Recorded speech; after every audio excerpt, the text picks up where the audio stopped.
and welcome back to DiceTillDawn, and today I'm talking about a very special game for me, and that is Mansions of Madness, the second edition.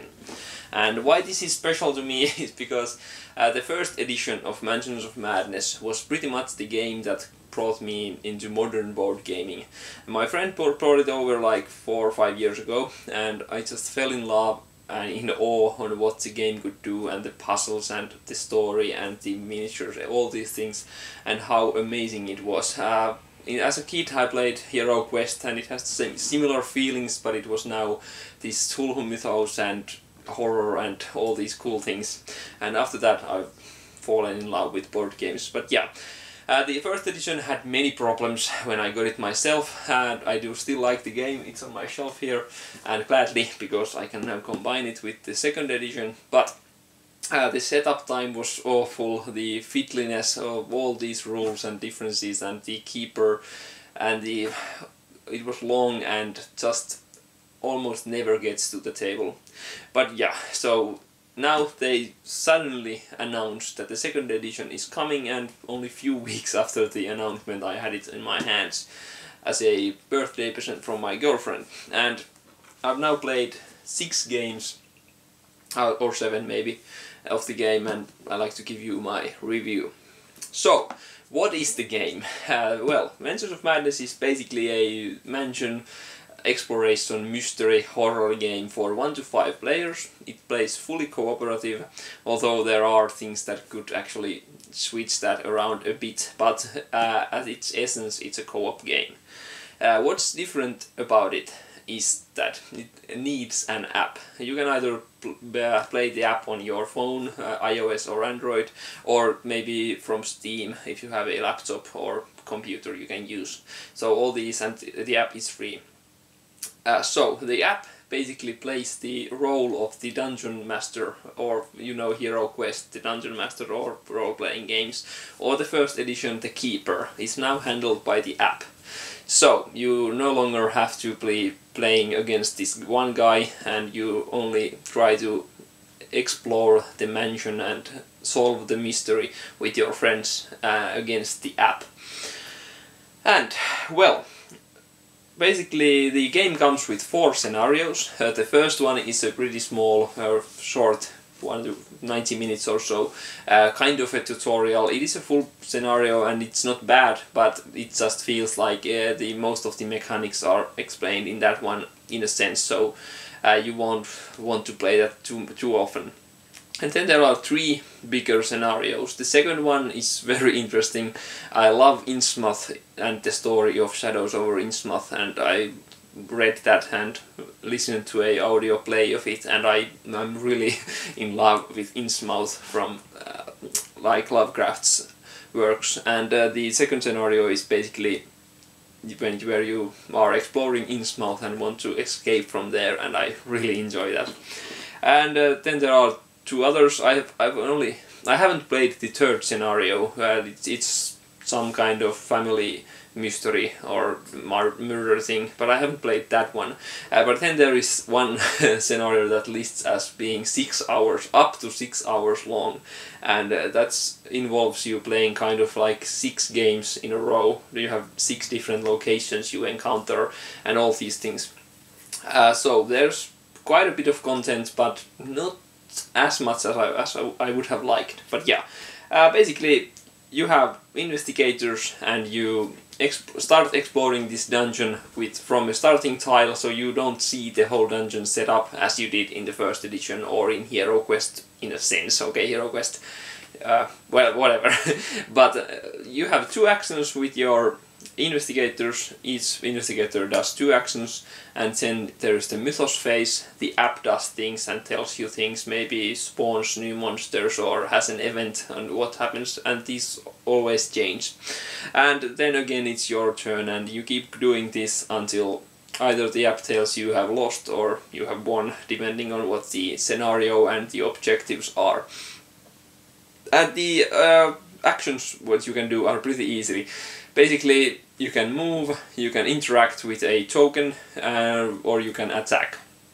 And there are some search on some other things, but basically those are the main things.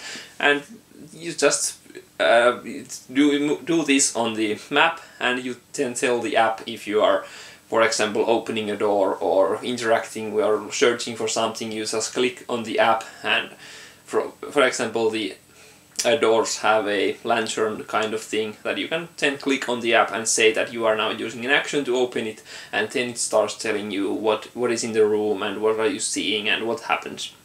And after all 2 actions each, you just click to the mythos phase and you keep doing that.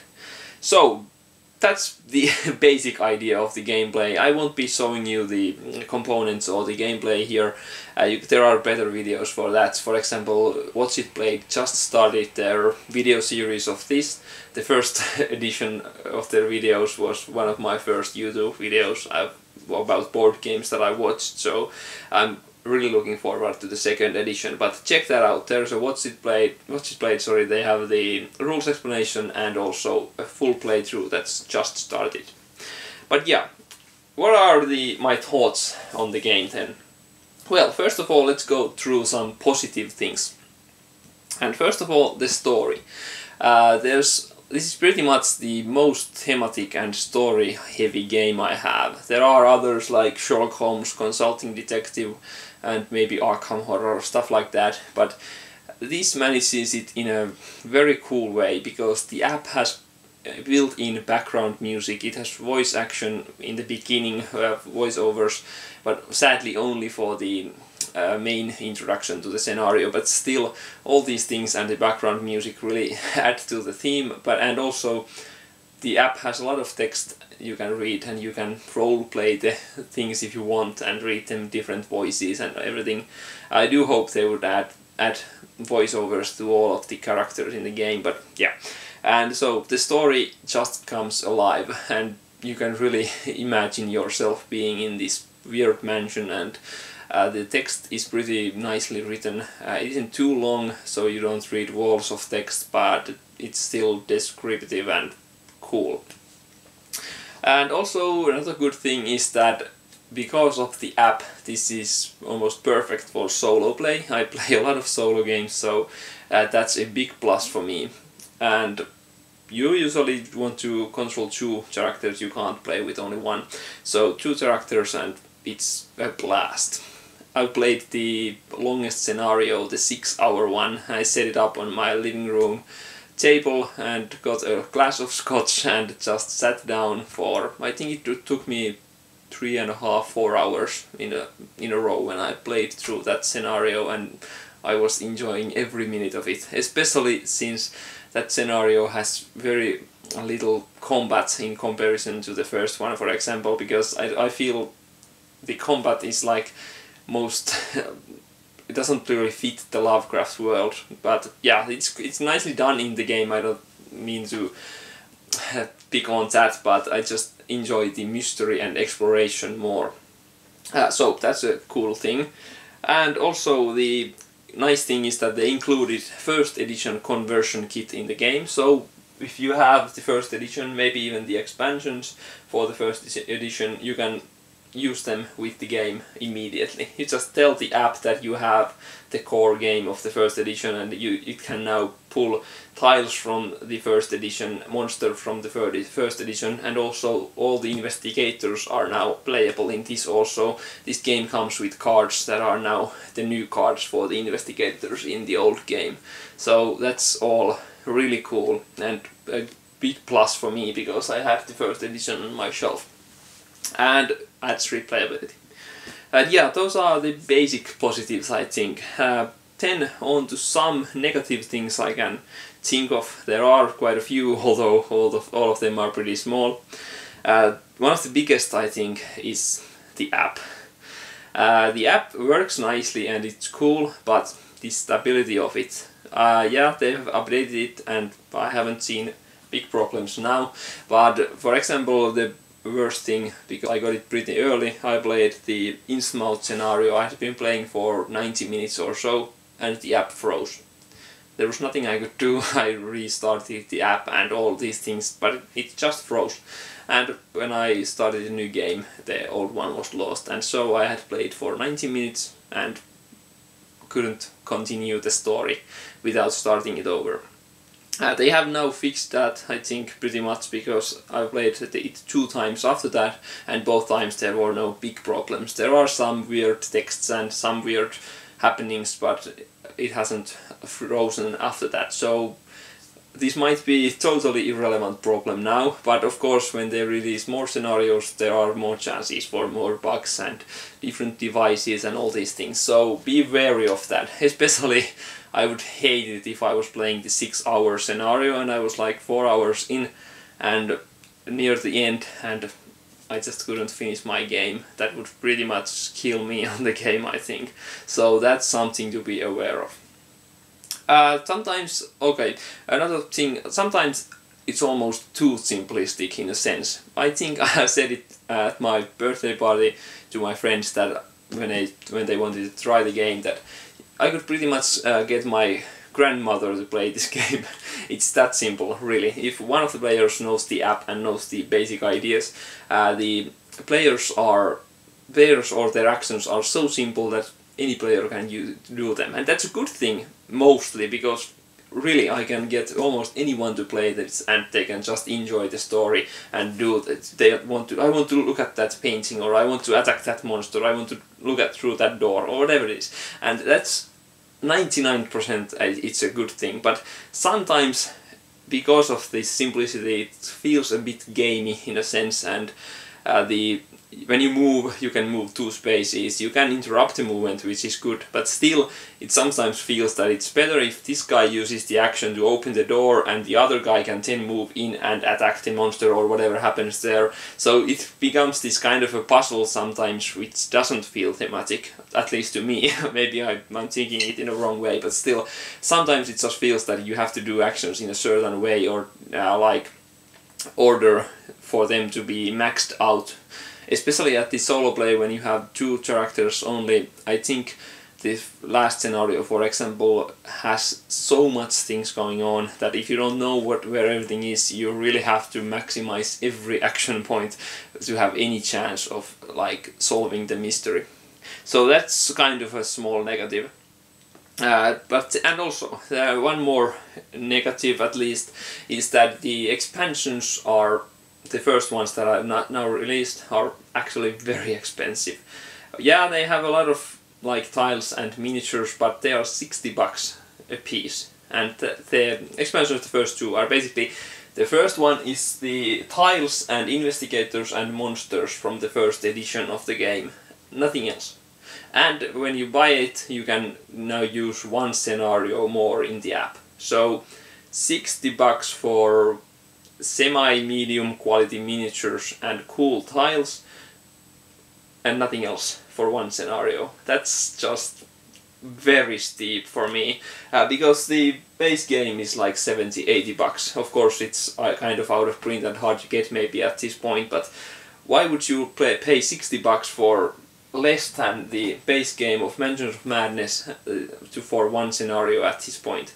And the second scenario has both of the expansions, the big expansions for first edition, and that's also $60 for 1 scenario. So that's a problem, I think. Gladly I don't have to buy the first one because I have the first edition, but I have the first expansion but not the big expansion, so I'm thinking, do I want to get the second expansion, or do I want to track out somewhere the Call of the Wild expansion for the first edition, which is pretty much the same price, or would be if it wasn't out of print. But yeah, sorry for the babble, but that's just very weird, because I would really like it for them to just like publish the scenarios as a downloadable, maybe $5 a piece, maybe 10 if they are like cool scenarios, and uses the base game components. But there's the other problem with this, because now if they release things only digitally, just pop up in the app, you can buy now this scenario for $5 or $10, whatever. Now there's the problem that what if you have the first edition, what if you have the expansions? Are they now required of the new scenarios, or are all of the downloadable scenarios using only the base game box things? And here I think I'm kind of worried, because I'm worried that they will only produce more scenarios by doing a physical copy of more tiles and more monsters. And don't get me wrong, if the monsters are nice and the tiles are cool and they are reasonably priced, it doesn't matter to me. I would gladly pay $30–40 for maybe 1–2 scenarios and some tiles and monsters, but no $60 for one scenario, no way. And that's just weird, so there's a potential problem with that. But yeah, okay, that was kind of a lot of negatives for a game that I totally love, so sorry, but these are the things that I'm worried about. And the final thoughts, well, I just love the game, and I wish they will do some more scenarios at some point, but for now I think the game has plenty of things to do, although it is expensive also. I think it is about $100, and the miniatures aren't that good quality here, but all the other things, the tiles are awesome and the mechanics were great and the app integration works awesomely, except the potential bugs in the app, and the story and immersion is cool. And the good part is that even though when you are playing the same scenario, for example one that you have already paused, you can really see different things, because the app uses different tiles. Even though the main story is the same, it uses different tiles in different locations, maybe different monsters, all sorts of things, so it doesn't feel like you are going to the exactly same place. Although the second scenario, Innsmouth, uses pretty much a static map, so that's pretty much the same. So once you get through that, I don't think it offers much replayability. But yeah, that's some of my ramblings on the game. But all in all, I give this a 9 on a BGG scale, so I really like the game, but just beware of those negatives, and I really hope they plan the expansions and more scenarios a bit better for the future. I really hope they are coming out with downloadable scenarios with a reasonable price. That's my main hope for the game. But still, I'm happy with the game and I will play it gladly with many different kinds of people in different situations, and after a while you can revisit the scenarios and have more enjoyment of the game. But yeah, that was Mansions of Madness, the 2nd edition. But yeah, so see you next time. Bye.